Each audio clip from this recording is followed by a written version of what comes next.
Yeah, thanks for that. Okay.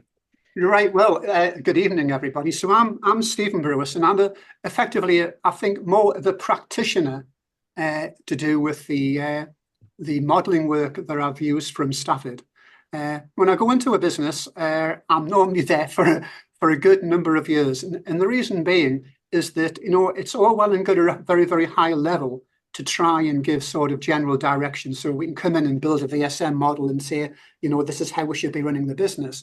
The devil's in the detail, so effectively it's having the know-how to be able to generate that detail. And a lot of the time that I spend is really working on databases, bringing the data together, because these systems that we are building are data hungry. We can only go so far trying to manage the interactions between various business units in a very, very sort of, what would I say, chemotactic way, like chemotaxis, where we're always just doing things in a very, very reactive way. If we want to be more proactive and be more meaningful, the way that we interact, I believe, needs to be mediated through a model. So I want to be able to take you through the work I've done in the past, the modeling work I've done in the past. And what I will do when I'm going through that is trying to be able to answer, because I've worked many, many years across different businesses. How do we stay ourselves while becoming other? And that's, I think, very, very important. We mustn't lose track of who we are. It's so easy to lose track of who we are and to be able to, lose direction. So I think I want to use myself almost as an experiment so we can gain some insights in terms of what's going on here. So I'm just going, I don't know what's happening. This seems to have a life of its own. If I leave it for a while, it just automatically goes on to the next slide. So yeah, so when I was sort of very young, I've always been curious about how things work. If I look at a steam train, right, the first thing I would want to know is about its brain. How does it actually synchronize and coordinate all the various activities? Now, I know those activities are all hardwired through the linkages, right? But if it fell apart, would I be able to put it back together again? And that's the test I've always done with anything through my life. And that's not surprising, because I used to be a marine engineer. And when you're in the middle of the Atlantic or the Pacific Ocean and something goes wrong, you've got to work out how to be able to fix that. So I'm always looking all the time about the actual phasing between various levers. And it's interesting when I'm going through these slides, it's interesting when I look at them again, I'm looking at them through a new lens. And I think that will become obvious as I'm developing the discussion there. So these will be familiar to all of us, nothing surprising there. Things will get a wee bit more complicated. I'm now looking after a ship. I'm not looking after the direction of the ship, but making sure the machinery is going to move the ship in the direction that the captain wants to go in. Okay, so things are getting a wee bit more complicated in a certain sort of way. Jumping ahead, I was building models when I was working at the Khalifa University in Abu Dhabi, where one of the projects was the pulse of the nation. Working with the telecoms incumbent, I got all of the call data records, and I can see people moving between cells, okay, and refining that. I can track people by using an AI engine. I can actually infer the mode of transport as well. If there was a group of people, I would recognize there's a group of telephone numbers moving together. So I can not that you need AI for that, but I can then bring that alive. So this was a presentation that was extremely successful, and I was able to present it at GITEX, one of the main exhibitions in Dubai. And that was Pulse of a Nation. But again, it's a case of how was I looking at that problem? And I'm doing this retrospectively. How do I look at the problem to understand it? And through that understanding, how can I model it and bring it under control through the model? So these are quite complex. Steve, sorry to interrupt, but John Water was saying that people are not seeing your slides. They are sort of mounting one on top of each other, but not one at the time. So there may be, that was better. What you tried to do. I can't see anything at all. I can't see any share. No? I can see very well, Raul. Yeah, I think it must be you, I can see John. them, but they're very, very small. They are very small, yes. It's like the background presentation is overposing on the little slides. So I don't know if you can just go one by one, because it seems to be like in a setting that is sort of mounting I your wonder, slides on yeah. top of another. Yeah, I mean, the actual images themselves are, I mean, there's detail in the image, but the idea is not to be able to understand the detail. I was Okay. just really given the sort of the Story. each Okay. graphic a name. That was all here, Angela. Okay, Let's okay, just okay. continue and see how it hopefully it improves. Hopefully you Okay. can see my picture and the extremities of the image. That's the important thing. And as I need to elaborate, should happen automatically. Okay. So then, I had a job working for BT and looking after a very, very complex sort of system here again. And the challenge for me is, what sort of a lens am I using? Now, there is a philosopher called Daniel C. Dennett, and he came up really with the way of looking at a system to understand it from various stances. He talked about the physical stance, he talked about the design stance, and he talked about the intentional stance. And the whole idea of that stance is to try to understand how you want to get a hold of this thing. Because for an intentional stance, when you're dealing with complex systems, you can't model a complex system bottom up. You've got to be able to understand its behavior. What is the thinking that complex system has, to give you a chance of how it's going to behave, whether you want to engage it in some form of startup as you're moving forward, bringing these teams together. But the first handle of managing the space was using the viable systems model. So if we start with something, I mean, when I came looking after a large payphone unit within BT, I was looking at something that to me appeared to be very, very chaotic. Okay, hence this diagram of chaos. Okay, but when I started to get underneath that, and getting underneath it was helped me by these sort of immortal words that was used by Stafford Beer when I met him in Orlando, in the animal and the machine. So what did that mean? So to me, when I was doing control systems engineering, I always thought that I could only control things that were physical, to use a stance of Daniel C. Dennett. I could work out how that thing worked and get control of it, okay?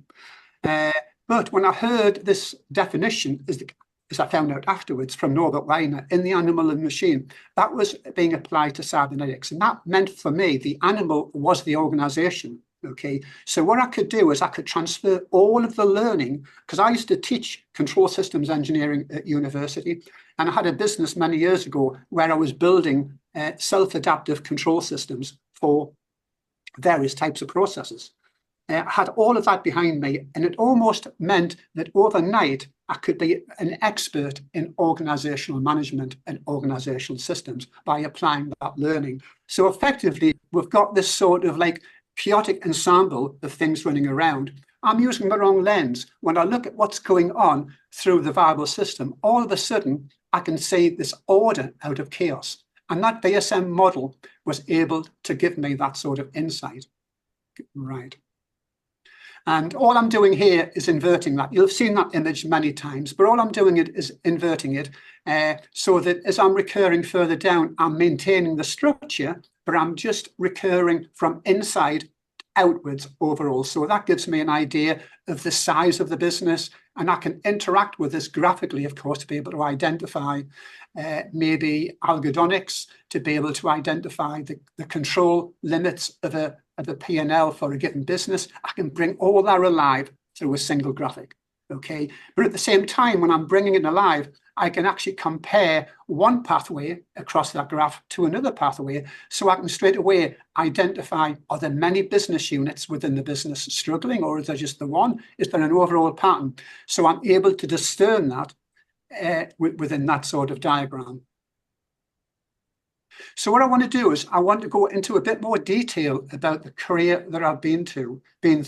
But what I'm doing is I'm going to tease out the way I'm looking at what I've done and trying to classify it, to try to understand if there is an overall pattern there. So I can again answer the question, how do we stay ourselves when becoming other? I've had all of these different jobs. How am I able to be able to take on such complex projects from these different companies and maybe do a good job at the same time? It's all about doing a good job. But what am I doing that enables me to do that? Okay, so I'm looking at when I was at university, cold shoot flow optimization. So here I was understanding material flow under gravity. Boiler combustion efficiency, I was looking at thermodynamics, I was looking at the chemistry, burn rates and yields. But this was always the physical stance, the low level, comfort control in hospitals, moving from temperature control to comfort control, where I've got many, many variables. So I'd be using a Fanger's comfort equation. It's got about 10 different dimensions there to understand comfort, as opposed to using a single variable. But again, I'm using physics to solve those problems. So this is taking the physical stance. Hospital energy management systems, right? So the core skill was the repurposing. In this case, I'm repurposing what my current knowledge is. I'm repurposing in different areas. This enables me to move around. So I was modeling physical flows, applying thermodynamics and control theory. Okay, so what I've done there is been taking the physical stance, and I'm looking at the behavior explained by physics and the natural laws. Core skill that was repurposed is the modeling the physical flows and applying thermodynamics and control theory. So that was the stance I was taking. Let's move forward. Industrial drying machines. Things are getting a wee bit more complex now because industrial equipment can be very, very complicated. Okay. And this was work I was doing for the process control industry, you know, for machines that have been purposefully designed. So when I'm going into a business now, but I'm looking at complex equipment, right? And I understand what their purpose is. So scaling physical models into engineered processes. Okay, what's going on here? So I'm saying this is taking the design stance. I'm using industrial flows. Okay, and what that does, it enables me to repurpose. This is the link I'm building all the time because I'm looking at self and other, right? And what I'm doing in my mind here is I'm understanding how much is self changing and how much is other changing. Okay, because what I'm saying is that myself, I don't feel as if I'm changing. You know, I might have had a lot of jobs and it might appear from the outside that I've done a lot of jobs, but inside, internally, in terms of me, my subjective perception, not that you see my subjective view, I feel as though I'm just doing the same job. And I could be working for the same organization. I would be none of the wiser. I'm just moving around and using my same sort of skills. Let's move on. So Cambridge University, I was doing a lot of work with gamification of learning and behavior. At Oxford, I was looking at cybernetic modeling projects to do with things that are more complex, bringing conscious entities together. And that was using the work of Giulio Tononi on integrated information theory. At BT, I was a chief research scientist, and I was modeling System X and System Y telecoms networks. So the equipment is very complex, but I didn't need to be able to use physics. It was no good giving me the design of these systems because I wouldn't be able to work out what that design was meant to do. But what I was doing, I was looking at the behaviors of these systems. MIT Sloan, I was looking at blockchain problems and organizational innovation. So people can't, in a way, steal institutional capital. People who come up with an idea will have that idea date stamped and it would not be changed in our system. And for the work that I'm doing in America, I'm looking at various planning systems, right? So these are organizational flows. I'm taking here the intentional stance, okay, where the behavior is explained by treating organizations as agents, like we do with a neural network, a large language model. We're looking at agents, right? We can't compute that behavior. Even the designers of the system, right? These are the guys who have built these language models, have got no idea how they do what they do, right? All they can do is to monitor the output and develop an overall behavior and project that behavior forward. There's no way at all they can go inside the engine and have an idea of what's going on. I mean, we can do a lot of work with that. I may come on to that later on, where I'm looking at ways of building certain prompts to bring your agent into being. And indeed, I do that, but I'll cover that later on. So here, the core skill is repurposing modeling information flows, building feedback loops, and using conversation as organizational control. And I think Stafford covers these systems very well when he's treating them as black boxes.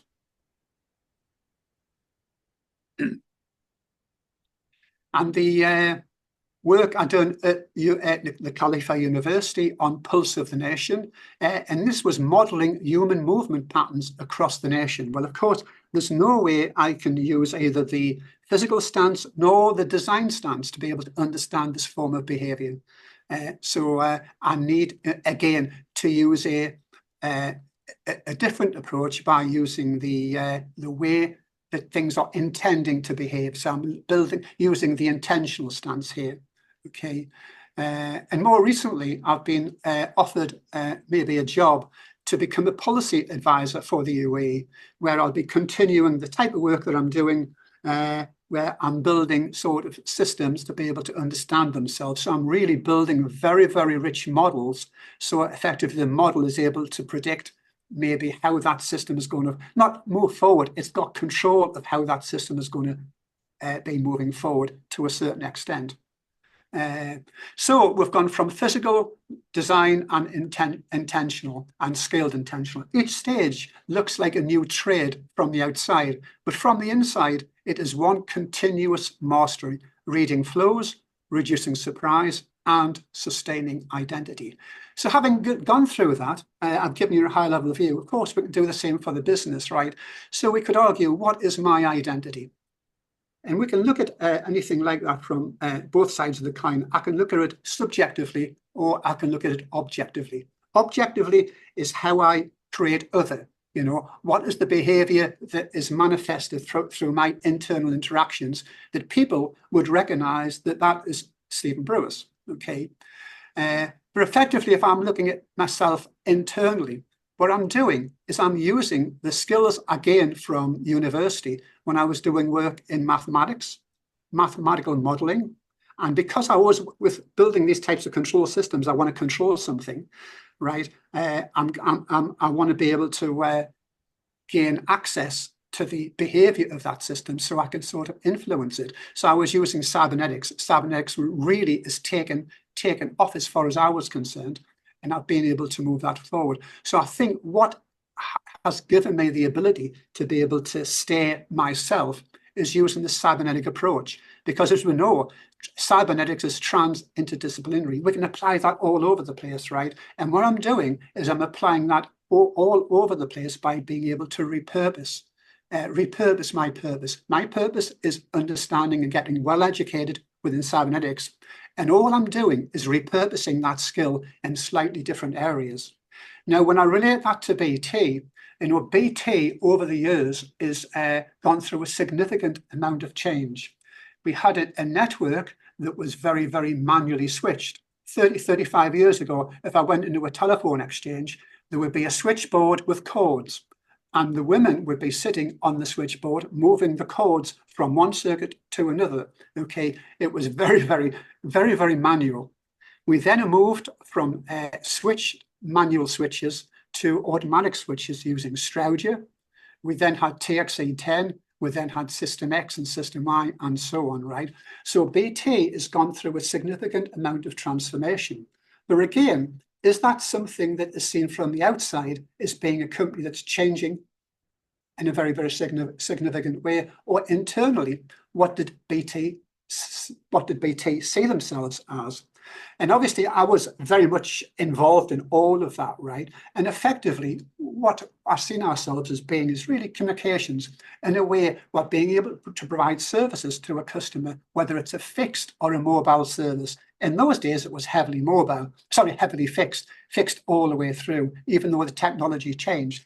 So it's a case of understanding who you are in that respect, because you need that understanding to be able to look for potential disruptors within the market that could destroy your business model. So you're continuously protecting the communications market, whether it is actually fixed or whether it is mobile.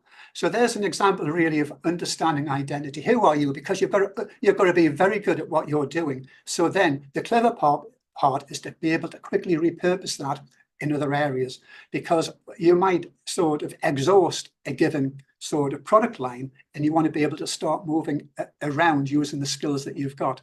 So that was the sort of the insights I've got through this wee exercise that I've just taken you through.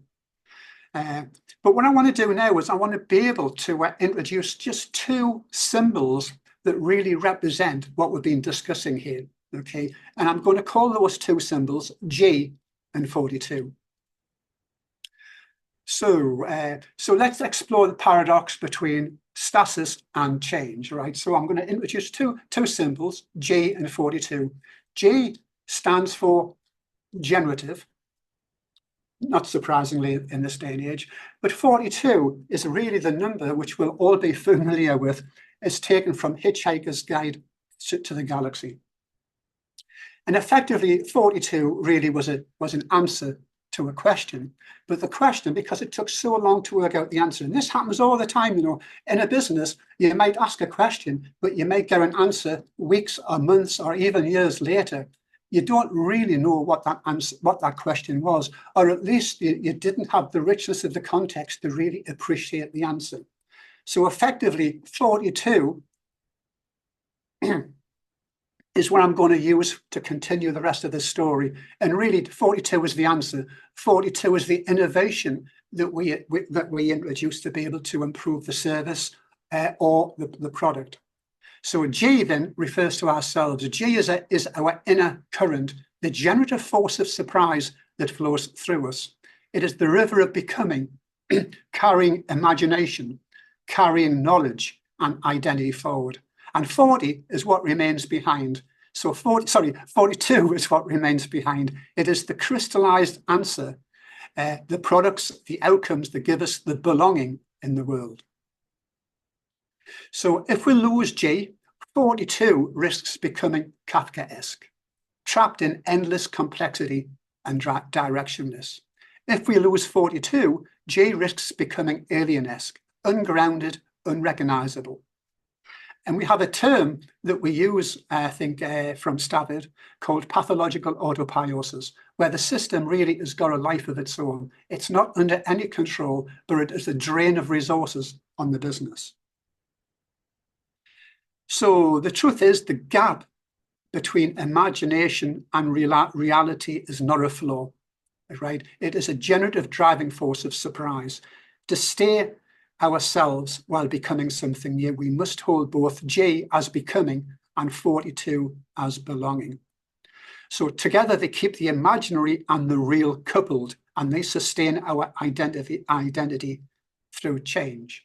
So I'll develop those themes further on. I might have said maybe used a couple of words that you're not too familiar with, but I'll develop them as I go on to these other slides.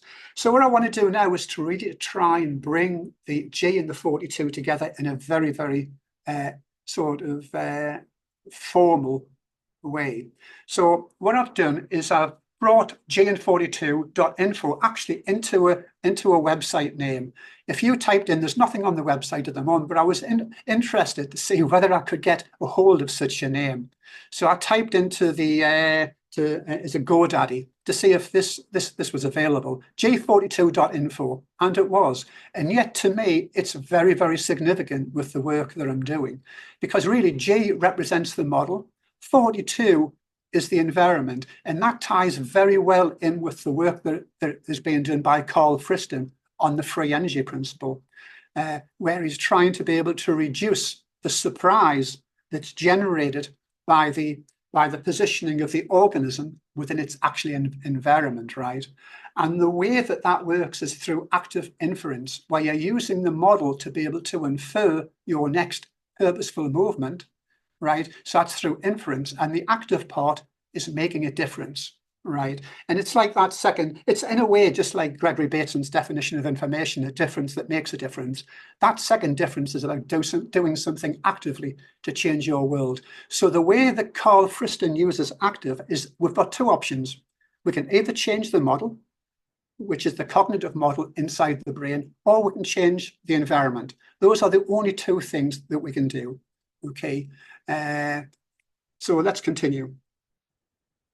And I'm using here the concept of the Markov blanket to differentiate really between the brain and the outside world, okay? So the Markov blanket is precisely that, paradoxical in terms of the way that we've been talking about it. It shields identity, maintaining coherence by filtering what comes in, which are what we're calling the sensory states, and what goes out are the active states. So when I build a model, or when we're looking at a large language model, we've got an input and we've got an output we're going to do something with. So the actual inference is being done by the large language model. And if we can rely on it, And I wouldn't rely on it at the moment, as I wouldn't take any output from a large language model and run it through action straight away. I would have to put a lot of boilerplate around that. And I'll cover that later on when I touch on language models, knowledge graphs, and vector databases. It shields identity, maintaining coherence. Yeah. It enables becoming by allowing just enough exchange with the environment to adapt, evolve, and change direction, right?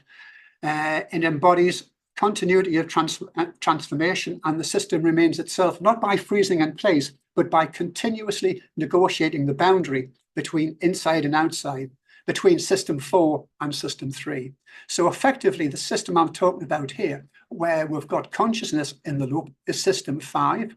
J maps onto system 4, and 42 is really mapping on to system 3. So what I want to do now is I want to try and develop this argument, and we can then take this outside of my talk and maybe go into a bit more detail to clearly understand, how we can move forward with these ideas. So what I'll do is on the right-hand side, what I'm showing here is the VSM, and effectively the positioning of J of 42, and we've got the Markov blanket, really, which is separating consciousness from the interaction that really we don't really understand that well, certainly inside the brain. Effectively, we'll have a high variety interaction here, but out of that, somehow we have an option of doing something with the output. We might decide to veto it and continue the thinking, but that thinking is being done subconsciously, but we're being offered up options on how we're going to move forward with our next step. What is that innovation going to be that's going to make a change to our operation or make a change to our model? What we're doing now is revising the business model. That's effectively like a paradigm shift, something you wouldn't want to do. But if the business model itself, the maths is right, but the business model is just not working because the resources we've got are just far too expensive, maybe we've got to revisit the model. So let's just go through a couple of these. So what I'm going to do is that, so in terms of the J and the 42, the J effectively is playing the infinite game.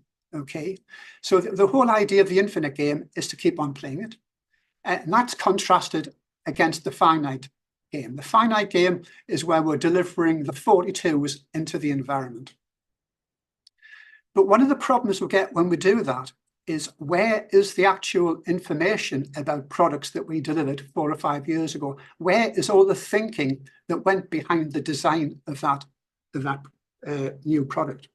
And this is where I want to be able to briefly introduce language in organization, right?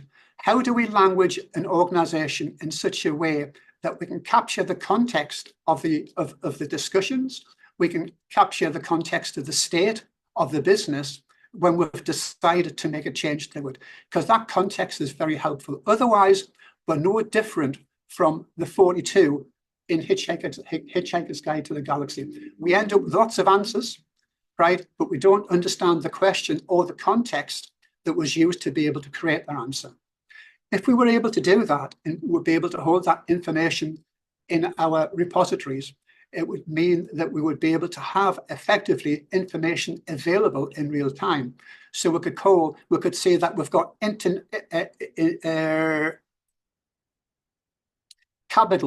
institutional capital in play, having the knowledge, right, about the business available any moment in time. I mean, I'm working on quite a major project at the moment in America where I'm redesigning the entire remuneration scheme across the business. And it would have been good to understand the rationale that went into the remuneration scheme. When you think about it, the remuneration scheme is the resource bargain that we've got between System 3, really, and the rest of the business. The money that flows through System 3, it cascades through the overall fractal unfolding of the VSM. It's being amplified, but it all goes through there, right? Trying to clearly understand, the value in a current configuration of that resource bargain and comparing it to others. Being able to make that comparison is non-trivial.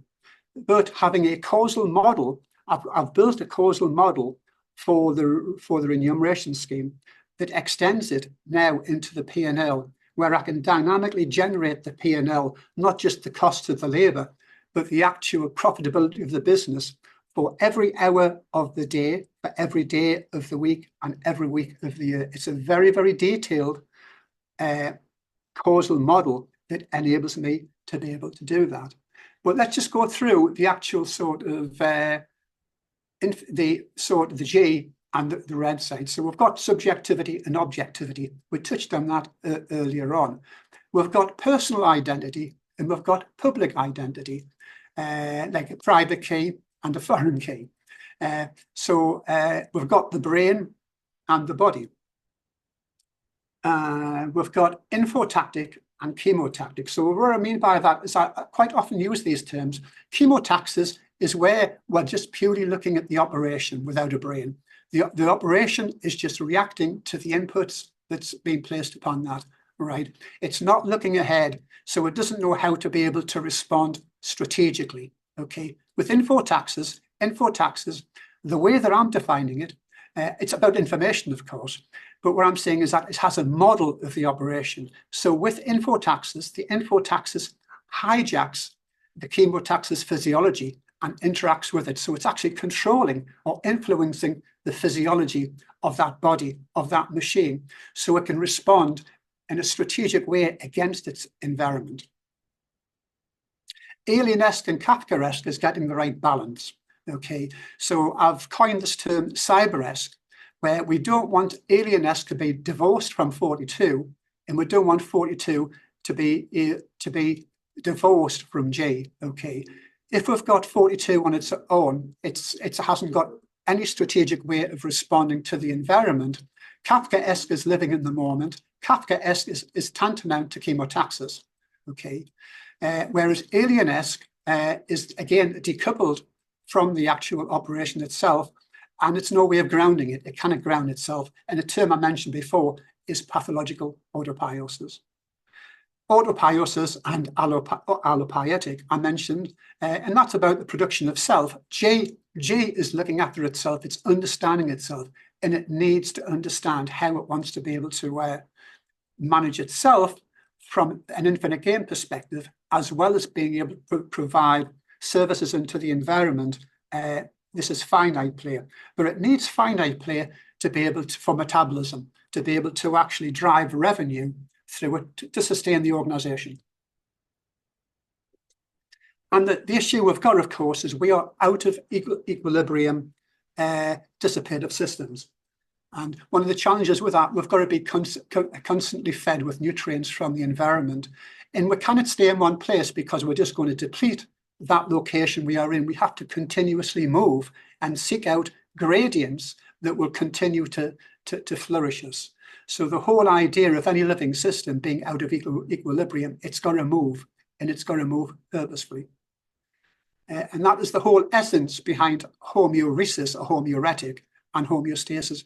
We hear a lot about homeostasis. When we look at talk about the VSM, we've got all of these homeostats. I'm not too concerned about homeostats. Of course, they're important, but we want to be able to develop constant attention to the environment, where we are constantly looking and adapting to threats coming in from our environment. So we're almost primed to be able to move. And what I'm using here is a term called homeoresis, which really is concerning flow.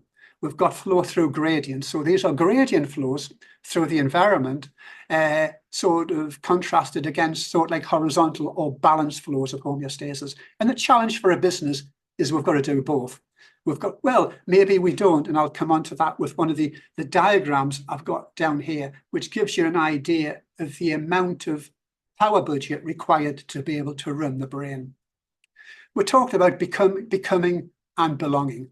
Homeoresis means, but we've always got a gap. There's always a gap to bridge between where we need to be and where we are. That is a gap. Okay, that gap effectively is surprise. Or in terms of the work that Carl Frisson is doing, uses the free energy principle to be able to quantify the size of that gap. So we're calling that surprise. And that I'm putting the brain in there, saying that the brain is really God of the gaps. The brain, it really comes about because it's actually there to solve a real problem, right? So the whole idea of the brain, the whole idea of consciousness rather, right, is to be able to to bridge that gap. The gap will never be fully bridged. It's a case of not letting it get too wide. But we're always trying to be able to reduce the size of the gap between where we would like to be, which is our imagination, and exactly where we are. And when I'm doing that for Floyd's in America, right, I'm building a reference model. With the reference model, I am lost. I've got no idea where we should be. Otherwise, we just succumb to subsistence farming, living from day to day reactively, right? I've got to put a babe. I'm creating a multi-dimensional reference model that everybody in the business is mapped to. So I've got marketing, I've got HR, I've got finance, I've got facilities management, and the big one, of course, is operations. I've got all of them mapped against a reference model, and I'm providing them with statistics on an hourly basis to see how well they're doing. And you might think that maybe an hourly seems a bit too unnecessary, but what I want people in the business to do is to feel the performance. At the moment, when we get the P&L, we used to get the P&L, we still do, the formal P&L every month. And we would look at that and think, oh yeah, things haven't gone very well last month. But the real problem we've got there is we can't feel the P&L. You can't feel something that's taken a month to exist. We can't even see a clock moving when it's moving. So we can't even relate to that in terms of any form of movement. I'm trying to be able to generate movement for the P&L so people can see it moving and they can make reads.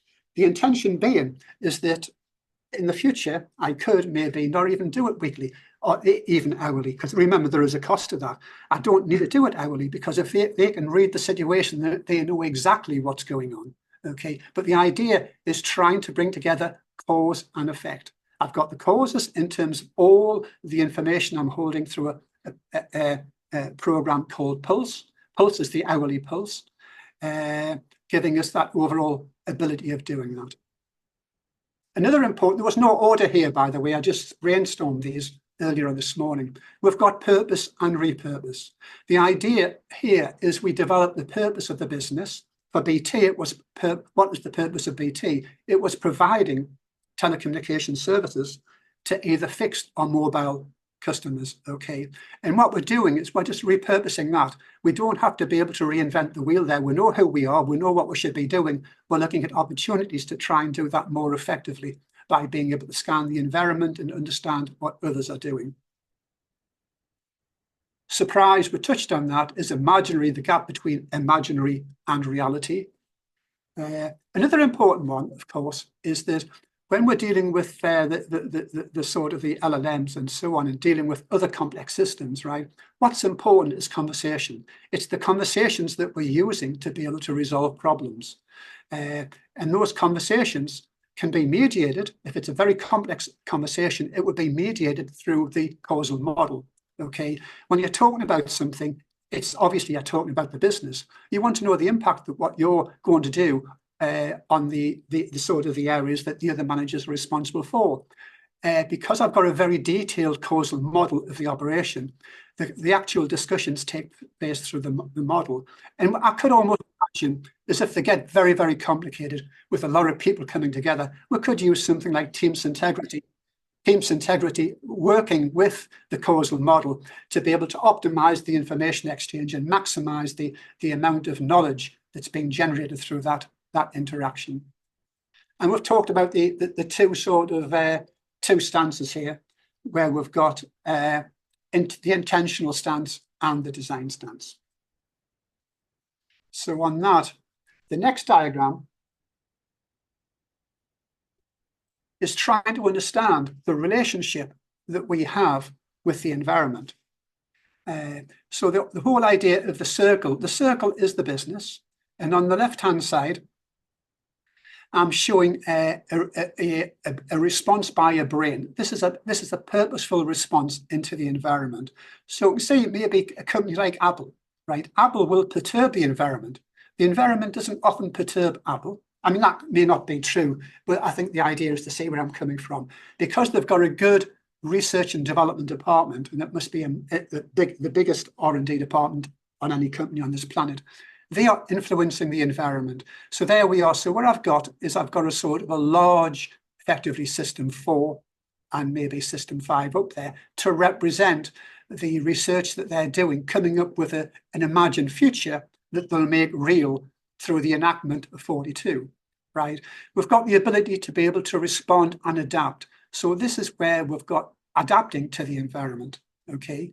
Where the third area is we've been absorbed, but really the adaptation has been very, very poor. So really we've been impacted by not having a good, strong System 4. We've been hurt by that impact, okay? And then we can look at maybe robust situations where the environment is relatively stable. If the environment is stable, okay, maybe you're a painter and decorator, maybe it's an extreme example, but effectively you don't have to adapt at all. You know, you've got a steady flow of work. Maybe Ferrari might be like that. You know, they don't have much, say, competition. They've got customers who would always come to them. So effectively, their sort of environments are very, very stable and so on. So the whole idea is to be able to match the variety of the operation against the variety of the environment. Okay. So what we can do is we can also use this diagram to be able to map where we are on the cyber-esque continuum. Okay, are we leaning towards the alien-esque side or on the Kafka-esque side? And we can, by working between the two, it just gives us a feel of really how well we are doing there. So I don't know how I'm doing for time there, Angela. I can't see my clock. You have 40 minutes left. Right, So okay. if you want some conversation, you still have 40 minutes left. You can decide how to use them, okay? Right, I'll maybe go on for 5 or 10 minutes, Angela, and then we can maybe just open it up, right? So the next area, I think this would, interest the work that Jose has been doing. He mentioned about using artificial intelligence. So effectively, what I've got is I have a very small IT stack in Floyd's. I mean, it's small. I mean, the stack is small. It's got a lot of large content, but the stack effectively is a database. It is middleware using Python. I use large language models. And out of that, I feel as if I can actually sort of model the universe from a business perspective. And what I'm trying to show here, effectively, is the actual flow of information as we're going along, using the new architectures that are coming out at the moment. So we might have a question. Okay, so if we have a question, what we'll do is we'll go to effectively a vector database, because what I want to do is to be able to try and make the question a bit more condensed, a bit more logical before we pass it on to the large language model. And I want to provide more context around it. So what we can do using this type of method is not that we would ever do this. We don't want to be able to retrain the large language model to be able to solve our own problems. Of course, it's very, very, very expensive. And a lot of these are closed source. If I'm using ChatGPT, that's closed source. So there's no way we could do that. But what we can do is we can actually control the prompt. You know, we can put a lot of constraints around the prompt, and that will reduce the actual the variation in the output that we're getting from the large language model. Okay. So if I just briefly go through with this, so what we'll do is we've got a question, right? We put that to a vector database, okay? The vector database, and the difference between a vector database and a knowledge graph is a vector database is just looking at the closest, the nearest neighbor, effectively, okay? So it's still probabilistic, right? Whereas with a knowledge graph that we're using here, a knowledge graph is where we've got an answer to a question, right? But the problem is it's very difficult. We cannot use an unstructured question and fire it at a knowledge graph because nothing will happen, okay? What we've got to do is we've got to send it via through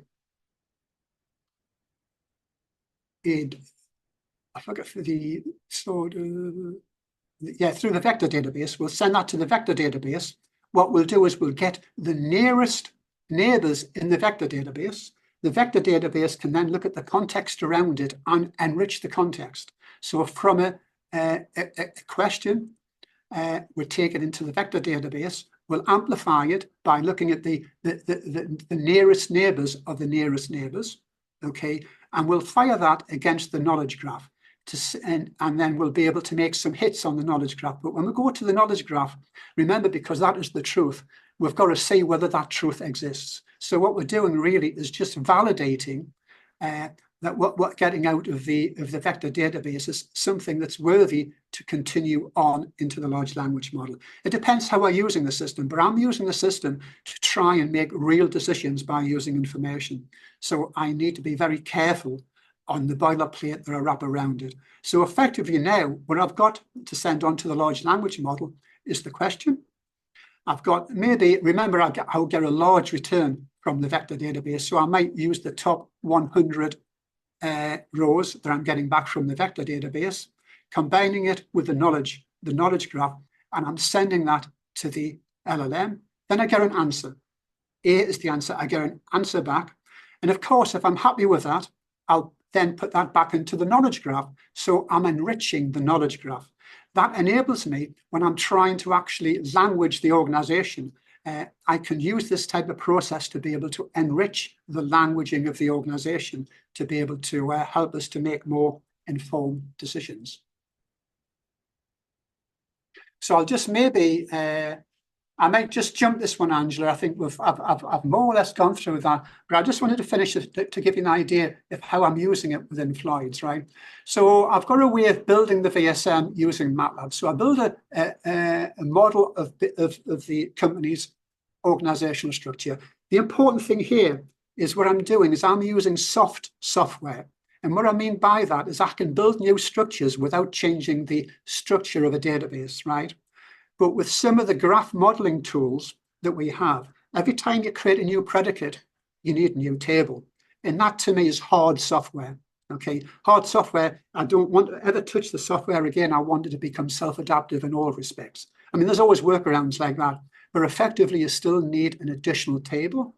If you've got that additional table, you've got to know it's there by the query that you're building to be able to exploit it. I just don't like doing it at all. I should be able to discover that. So I use what is called the RDF tribble for doing that. So what we've got is this is the sort of the snowflake model of the organization I build within MATLAB. And this shows the entirety of the VSM. I'm going to then just focus in on a certain area. But what this does enable me to do is to build this in software. This is soft software.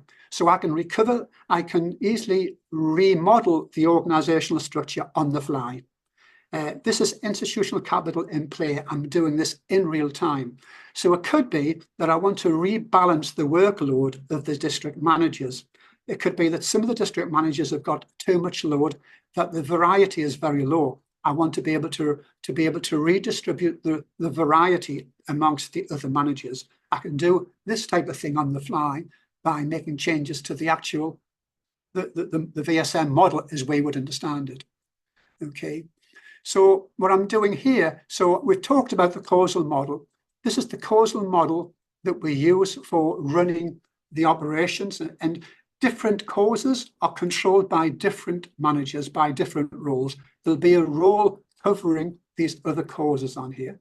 Okay, we've got leading and lagging indicators as well. So if you're making a move of something, you've got to know, is the impact going to be immediate, or is it going to be sort of over hours or days? What is the immediacy of that change? And what I'm doing now is showing maybe the performance of the actual business units really right across the USA. This is not using real data, I'm just illustrating this. But the idea being, what I've got now is I've languaged the organization. What that means is that I've got a standard way of talking about the business. Part of that languaging also involves the languaging of a continuum and the languaging of a scalar. To be able to language a continuum, I've got to chunk it. If I can chunk a continuum, I can name it. Once I can name it, we can talk about it. If I leave it as a continuum, we can't talk about it. It becomes meaningless. It doesn't help us. So what I do is a continuum, I will always chunk, but I chunk in a very, very meaningful way. I just don't randomly have equal sizes. That wouldn't be very logical if you think about it. But I've got a clever way of chunking a continuum and being able to, with scalars, what I've got to do is I've got to sort of break up the scalar. So I might be getting the P&L, say, for facilities management on a monthly basis. How can I break up that cost in a meaningful way that will help us to be able to move purposefully on our next move within the company? So by being able to do that, language the business, partition it, what we can do is we can actually use what we're calling swarm intelligence, where we can talk to each other and learn from each other. So effectively, it's like ideas need sex. This is where we're sharing the gene pool amongst the participants so we can understand how each other is doing. And remember, we're using a conversation, which means is that that other party is also involved in solving your problem. You know, it's the sort of this is the behavior that we want to be able to develop. And we can see some sort of movement around here to show how we're implementing swarm intelligence. And this is a typical sort of way of being able to look at performance across the operation on an hourly basis. So here's just some sample data, just random data, looking at the actual profitability of the business by day of the week and by hour of the day, and by definition, week of the month, and so on.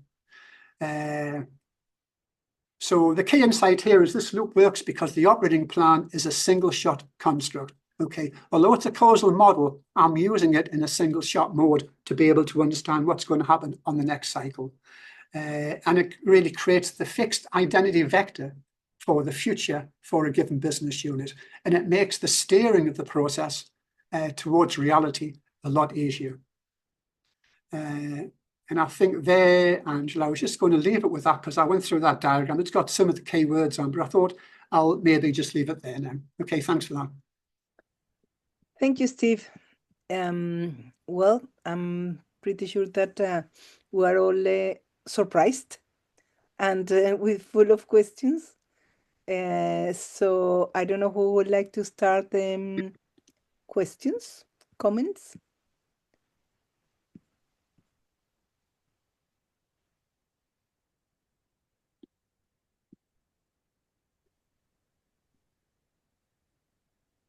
John? Yeah, I'll start, Steve. When you introduced 42, which is a concept I understand extremely well. In my youth, I was quite obsessed with Hitchhiker's Guide to the Galaxy and used to still have recordings of it and love it dearly. Yeah. So the whole concept of 42 and life, the universe, and everything is very dear to me, and very pleased to see it coming up in this. When you first introduced it, you equated it with the environment. Yep. And then you put it in system 3, which confused me. No, John, no, yeah, exactly. I'm using two sorts of models. It's interesting. I was very much aware of that, and I thought it might come up really in the sort of the question answer session. So I thought I'll answer it there. Is I'm using two types of models. I'm using a model that was developed by Carl Friston, John, where he's got effectively the brain. Anything outside of the brain is classed as the environment. Okay, and what the brain is doing. I mean, when you think about it, from the day that we are born, we don't even realize we've got a body, okay? And what we do when we're born is we'll move our arms around, and we know when we're moving our arms, we can sort of know where they are, expect them to be, and we can see where they are by the sensory system. And after a while, by doing that, all of a sudden, we can actually understand as we can start controlling our body. But there are things outside of us that we can't control, you know, things that really aren't our body. We can maybe influence them, but we can't really control them, right? All of a sudden now we become aware of our body, which is maybe where you were coming from with the system 3. It's really controlling the resources to our body.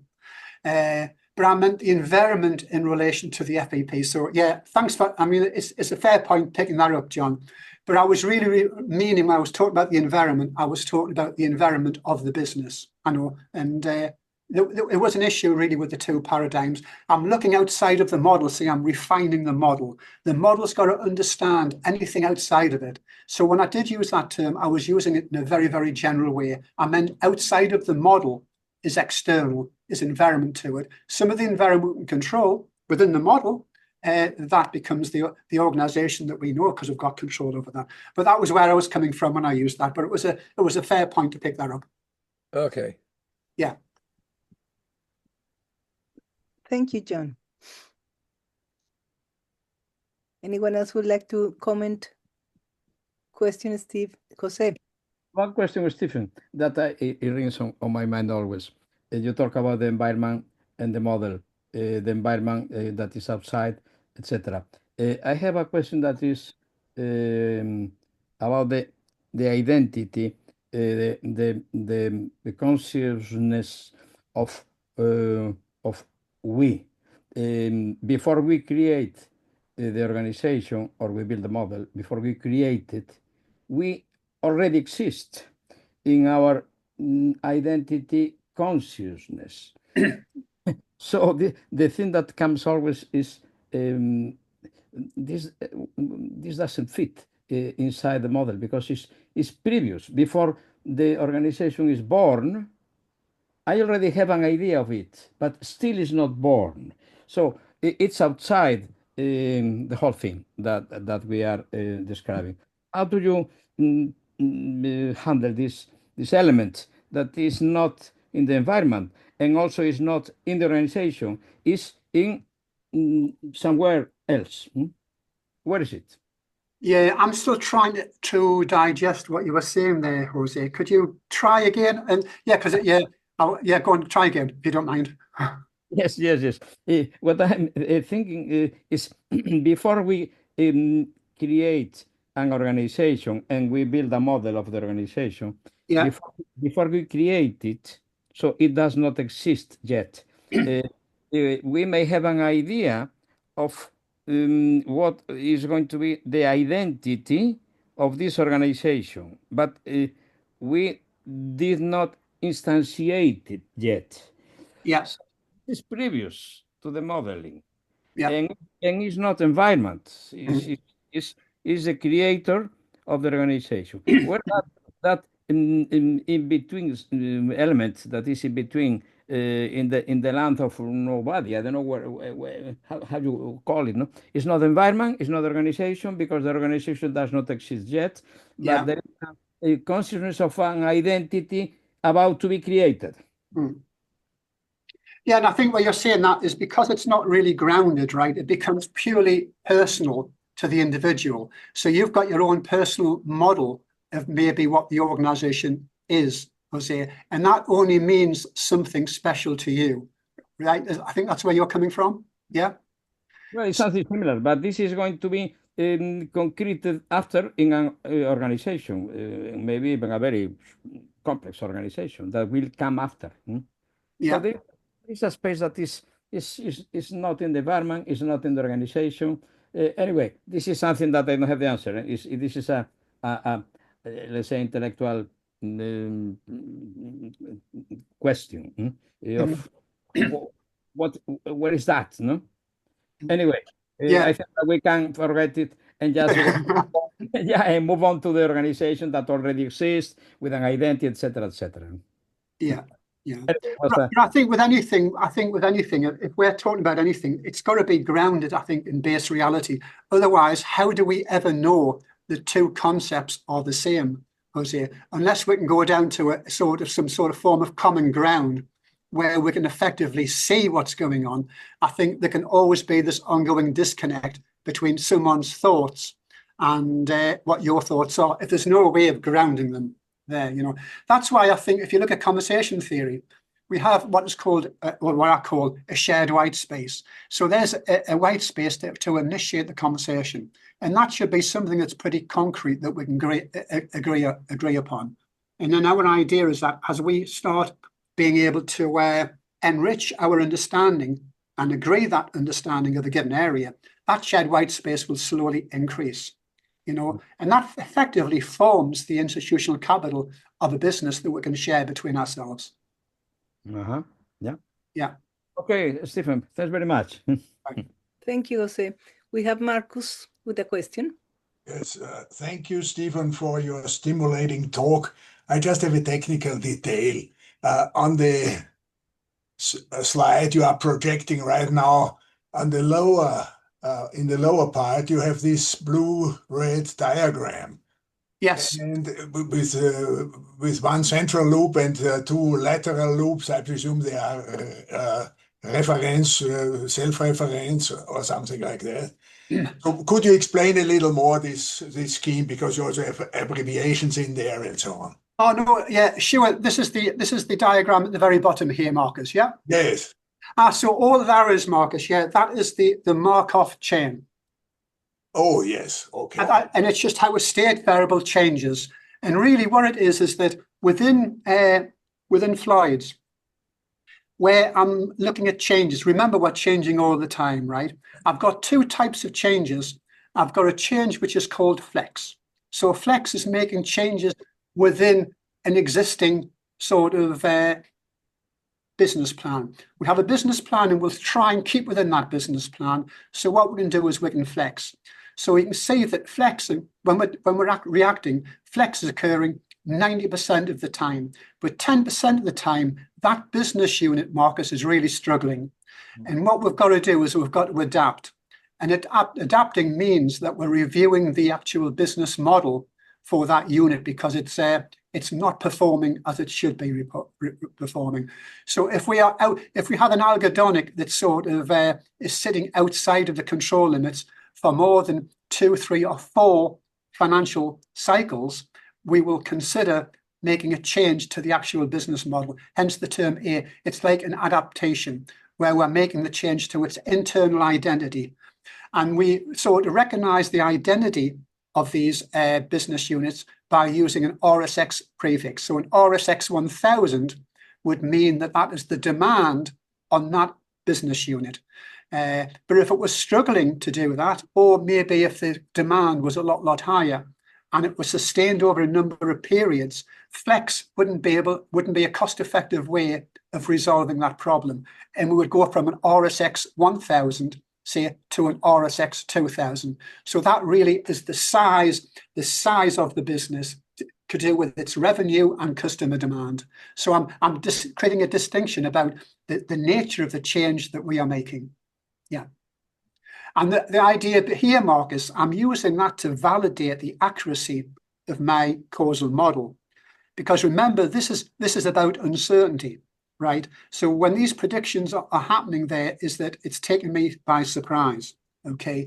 And what I've invariably got to do, and I've been doing it for a number of iterations, I increase the richness of the causal model, right? To enable me to make a prediction where I don't need a Markov chain in this sort of way. But it was a case of just showing how we're using the chain against the language model, because I'm getting lots of errors from the language model as I don't rely upon it at all, really.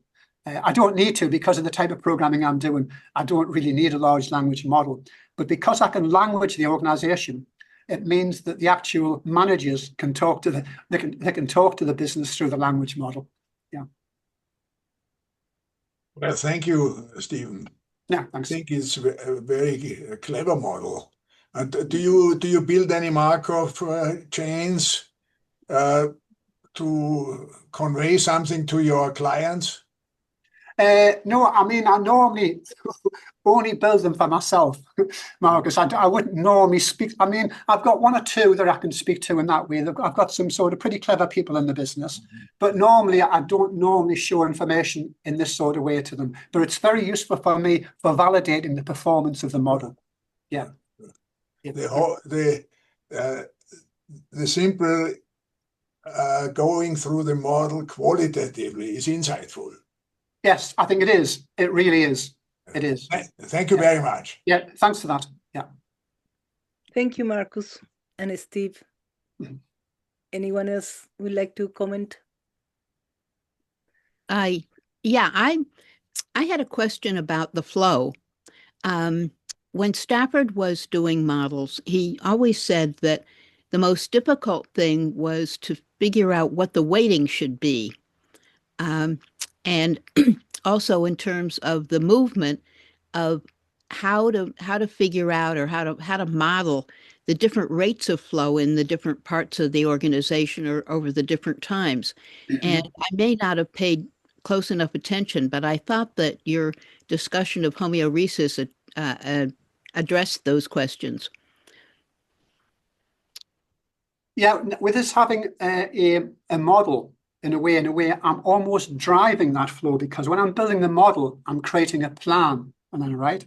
And in that plan, I'm looking at the amount of resources required, the amount of money required to do certain things, right? So I will know whether we should be invoking a marketing plan to try and stimulate demand in certain areas. So I would know from the previous work I've done with marketing what criteria they would use for when there's a change to the environment, how we can pick that change up and implement a certain type of marketing plan and the type of plan that we want to be able to do.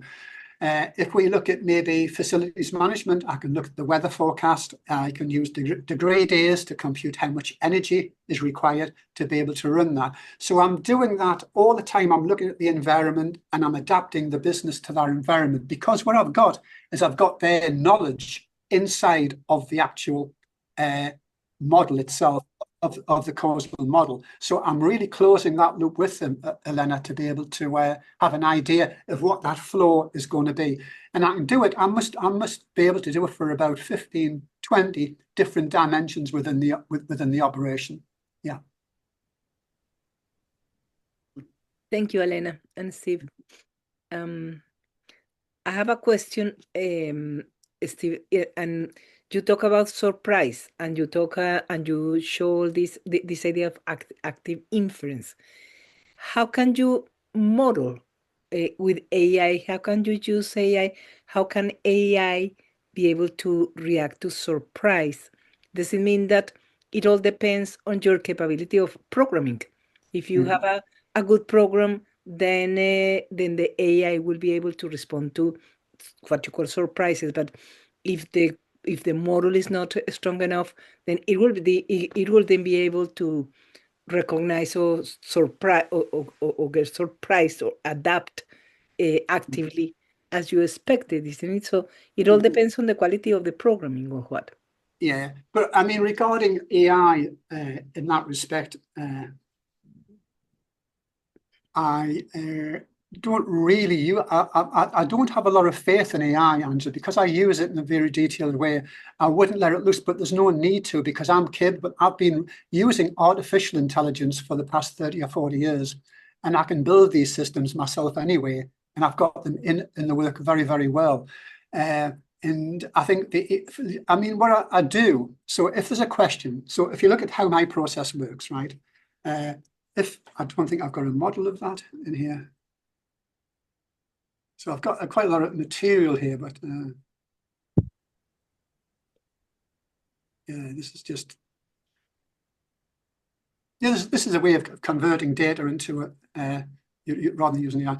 But yeah, so what I would normally do here is if there's a question, say from a manager coming into my stack, I come in via voice. I've got Whisper. So Whisper is just sort of voice to text, right? So that text would actually come into the middle there, okay? And I'm using Python. But when someone comes in, I know who they are because they're coming in through an API. So the API identifies the user. That means the API is identifying the role, right? So I have an idea what data that I would need to be able to answer a question against that role, because that role will only have access to certain parts of the data warehouse. Okay, so what they would do is they would come in, I would know that individual, who they are, I've got their prompt, I've got the question that's being asked. Okay, so what I do now, because I don't want to let that question loose in the data warehouse. So I've got agents sitting inside of SQL Server. Okay, so we identify the agent that's looking after that manager. So that could be, say, an HR manager, and the HR manager wants to look at the rate of change of the pool size and maybe how many recruits do they need to bring in the next sort of 2 or 3 months, and what the churn is. That could be the question. So that would come in. So I'm invoking the agent. So the agent is part of the prompt. I'm also invoking the data that I would need to answer the question. So I've got the data. I've got the data and I've got the data model. Okay, I will then bring that up into Python. Python would add all of that together with the query, with Q, and we would fire that into the LLM, right? But when we're firing it into the LLM, when the LLM responds, the LLM has to respond using Python, because the LLM has to talk to Python. Okay, so what it's doing, it's talking to Python, but embedded inside of the Python script is JSON, which uses the ability of machine to machine. It's using JSON to hold the response of the query coming back from the LLM that will then be fired back into SQL Server to answer the question, Angela. So that's how I would use it. So I've got very, very lightweight on the LLM. So the tokens that I pass backwards and forwards are really minimal. I don't give it any real data. It's only building the query. I'm not giving it any data, right? And analyzing the data. I'm getting it to build the query. The data, all the data analysis will be done in SQL Server, because I have lots of functions and procedures sitting in it. And I mean, if you want an HTML rendering of data, I do that in SQL Server. SQL builds the HTML and will fire that into your browser, and you will be able to view it. Okay, but it's a very, very light touch. So I don't let really any real clever work be done by the language model, because it's very, very, very, very tightly constrained. I know specifically what I want back. All right. Yeah. Okay. Yeah, because I can imagine that, for instance, if you come up with an agent that is doing a question that is completely outside the scope of its role, for instance, then the AI can get completely confused. So Yeah. that's where I'm going. So what if you introduce surprise to the programming? What the programming will do? I think it's got to be sensible, otherwise it won't do anything. Because I don't really want surprises coming in, Angela. So I've got the boilerplate in the system to be able to remove that or to prevent that from happening.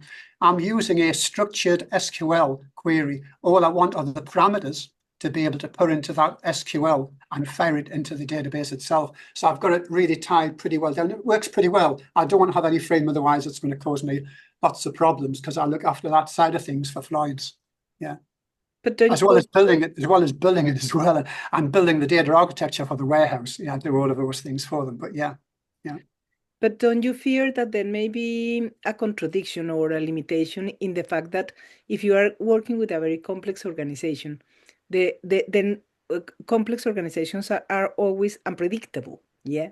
Yeah. To what extent you can work on your models and take unpredictability? To what extent your design your desire to be capable of predicting and being prepared for clear responses is not going to limit your capability of interaction? So I would do that myself first of all, Angela, to see how much room I need to provide that flexibility. But I mean, I do these things myself. I'm on about letting it loose with the user, of course, and that's where you're coming from.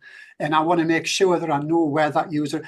I mean, if the user has a very complex type of query, I would want to know about that anyway, because I want to understand how the users are using the data warehouse as a resource. So I wouldn't really, at the moment, I wouldn't give them that freedom to be able to do that. They could tell me to do it for them, and I can then look at the impact of that. Because I mean, remember, if I'm doing it for them, I don't need the language model for doing that. I can use my own tools and techniques to be able to look at the impact of maybe a given scenario of having maybe, you know, I mean, a difficult one might be using the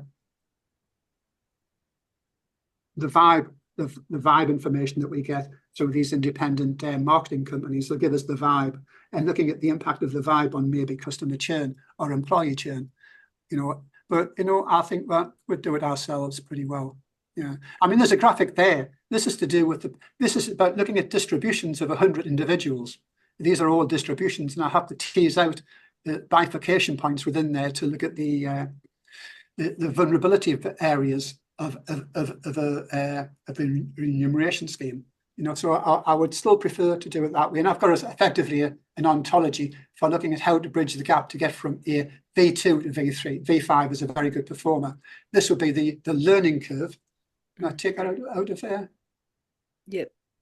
Yeah, so this is sort of a model I've been running for years now. And I wouldn't, yeah, so I'm chunking the continuum, and it really, this is a route to learn. This is the training required to get from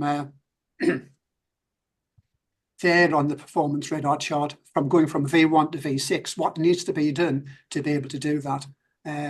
And analyze this, we can look at this and tease it out that way. I wouldn't really attempt to give that to a large language model, no. Mm-hmm. So more generically, I mean, I'm sorry about my ignorance. I'm not completely up to date with the artificial intelligence, but intuitively, from my understanding of the BSM and artificial intelligence, what I can see is that the two of them combine very well, like you have done and you have demonstrated in your experience with your software and your experience applying it in America and so on. It's absolutely fantastic if you can map the business with the BSM, and then you can use the BSM Exactly. model as a way of handling all the data and, and sort of mapping the processes, that those processes that are completely mappable, modelable, that you can model them clearly, rationally, that has clear inputs and outputs, and that has clear data and the functions. You can identify, you can program the functions. And in that kind of situation, like recruitment, the examples that you have given, in that kind of situations, the combination of BSM and artificial intelligence is perfect. And you can generate enormous amount of learning, and you can generate a much more effective way of managing data and so on. So perhaps my question goes, what are situations in which that's not usable? Yes. So in your experience, what are the sort of situations that are beyond the context of the application, the software, the managing the BSM from the point of view of software, and using artificial intelligence combined with the model of the business? What are situations that you still feel that are not good to be considered in general in this context? Yeah, well, I think one of the biggest benefits that I've gained so far, Angela, and we're using that way, is because I've got a way of languaging the organization. Remember here, I've got a distribution, okay? There's a distribution, I can break it up and I can partition it. I can give these names, V1 to V6, right?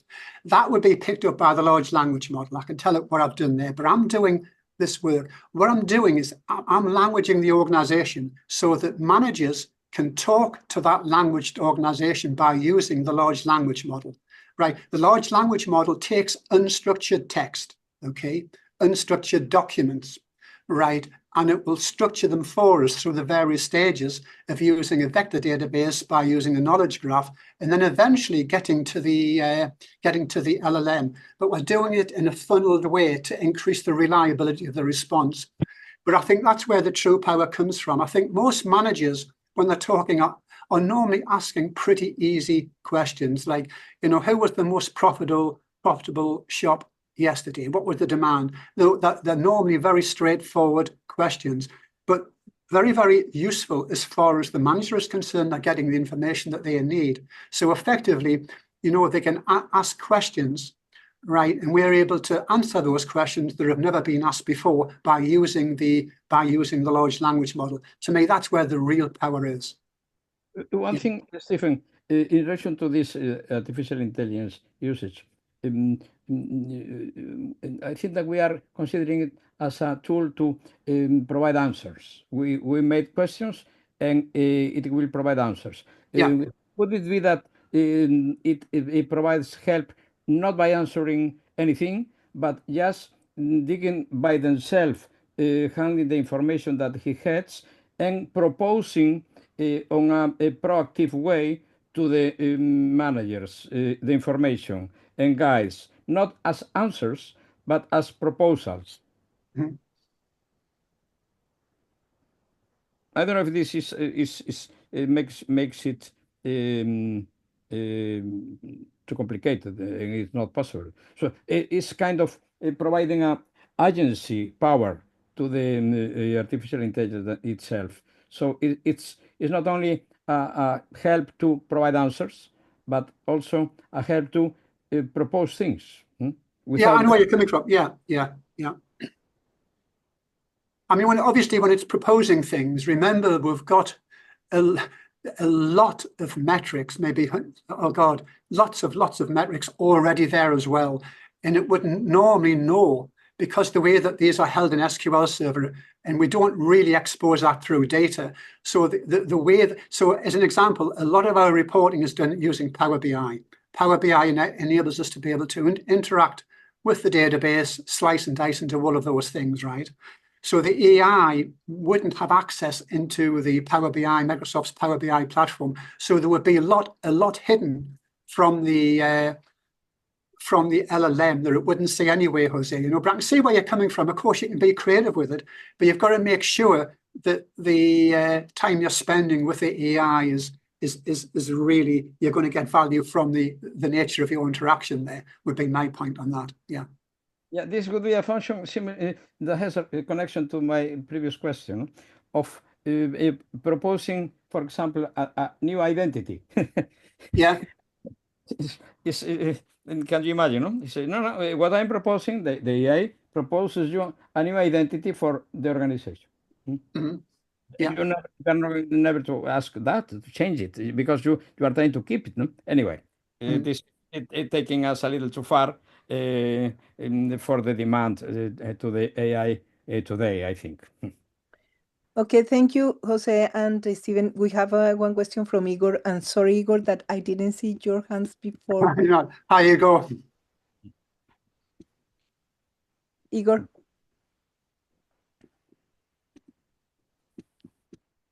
Igor, can you hear? Igor? Okay. No, we can't hear you, Igor. We cannot hear you.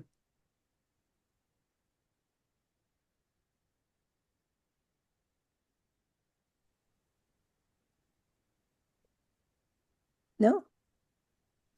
You want to put the question in the chat, Igor?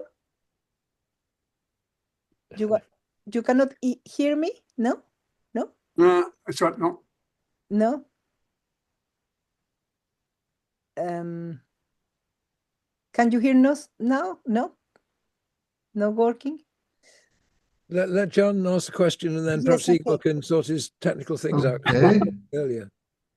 Okay. No? No, and it's back. We Yes. can In hear this case, I'm sorry. Yes. No. Yeah, It's no, we okay. can hear you. Yes, okay. You can ask your question. I'll lower my hand. We can hear you perfectly, Igor. I don't Yeah, think go ahead, Igor. We can hear you. You are all right.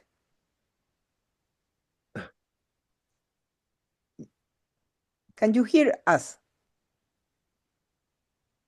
No? No. Okay. So let's take John's question and see if you can sort out the problem, because this is only a few minutes before we finish. So, John, we can hear you. we can't hear him. No, John or Igor, no. Oh, no. It's a non-hearing session, end of session. No?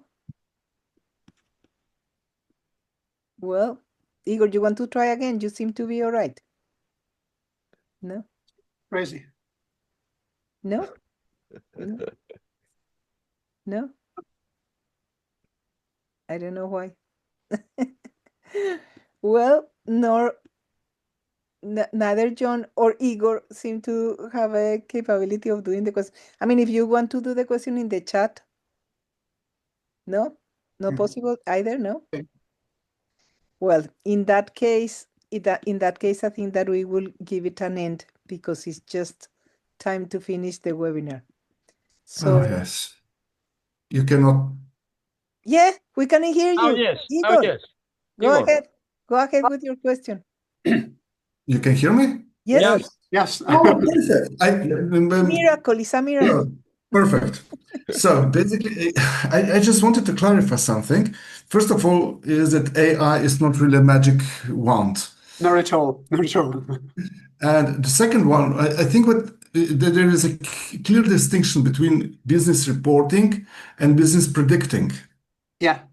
And the quality of the data, I think, is really important here. And I hope Stephen complies with it. So you can do the reporting relatively easy. Yeah. It's hard.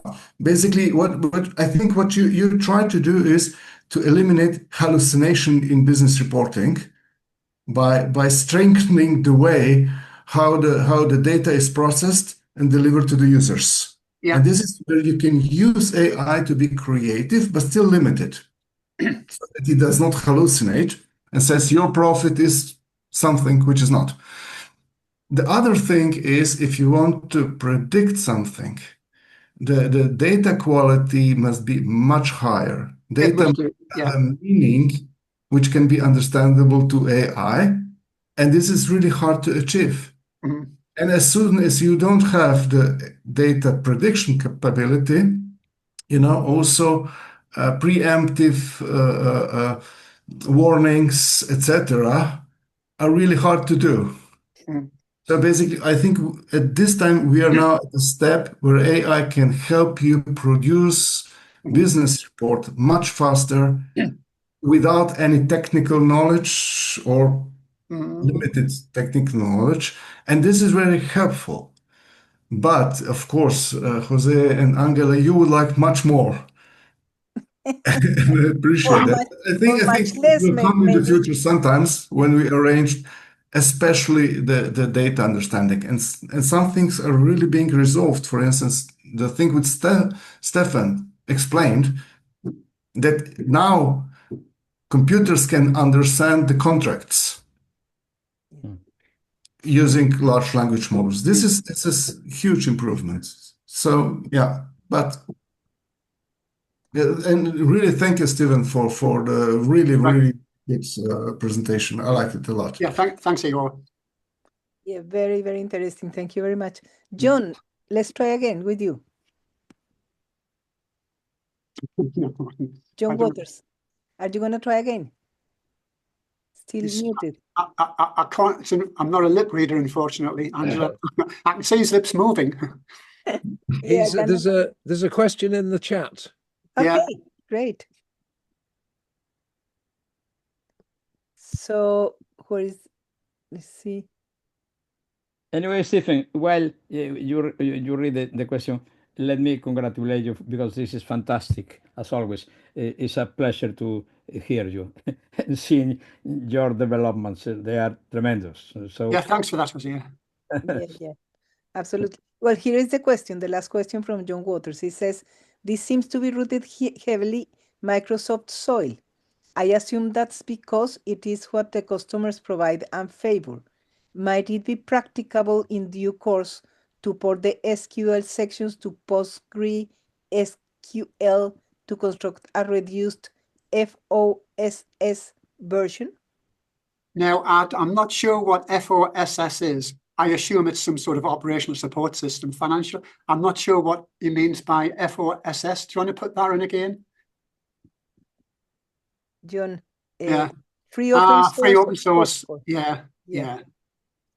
So in a way, John, as I don't control the IT estate hardware, I use it. I'm one of the main consumers of the hardware, but I'm not responsible for providing that service. That's provided by one of the company's sort of service providers called Elevate in the States.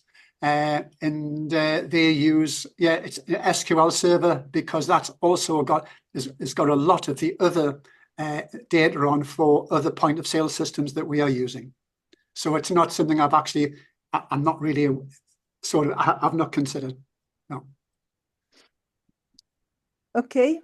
Well, Steve, thank you very much. It was absolutely fascinating as always with you. I guess that you leave us with more questions than we had in the beginning, which is good. And very, very surprised as well by your work, which is fascinating. So thank you, Steve. Thank you very much. Thank you. Yeah, thank you. Thank you. Yeah, thanks. Steve, that was great. Cheers, Okay. John. Yeah. Okay. The next webinar is on the first Wednesday in October, and it's going to be Paul Pangaro. He's going to be talking to us about cybernetic experiments, his attempt to review the Illinois experiments, from first Illinois experiments in Illinois. And so we were going to be engaging with him and seeing also how we can collaborate in Metaforum to develop new innovations like this in education in cybernetics. So hope to see you next October. Okay, and just very briefly, a heads up that September the 25th next year, Stafford would have been 100 years old. So we're planning lots of big celebrations and hoping everybody else here is going to be involved in that. And Most definitely. So it's just to say we'll be working on it over the next 12 months, and you will be hearing more from us, I guess. Yes. Perfect. Looking forward to that. Okay. Yeah. We can talk more about that, Igor, later on. Thank you. Thank you, Thank everyone. you. Okay. Okay. Okay. See you soon. Bye-bye. Bye-bye.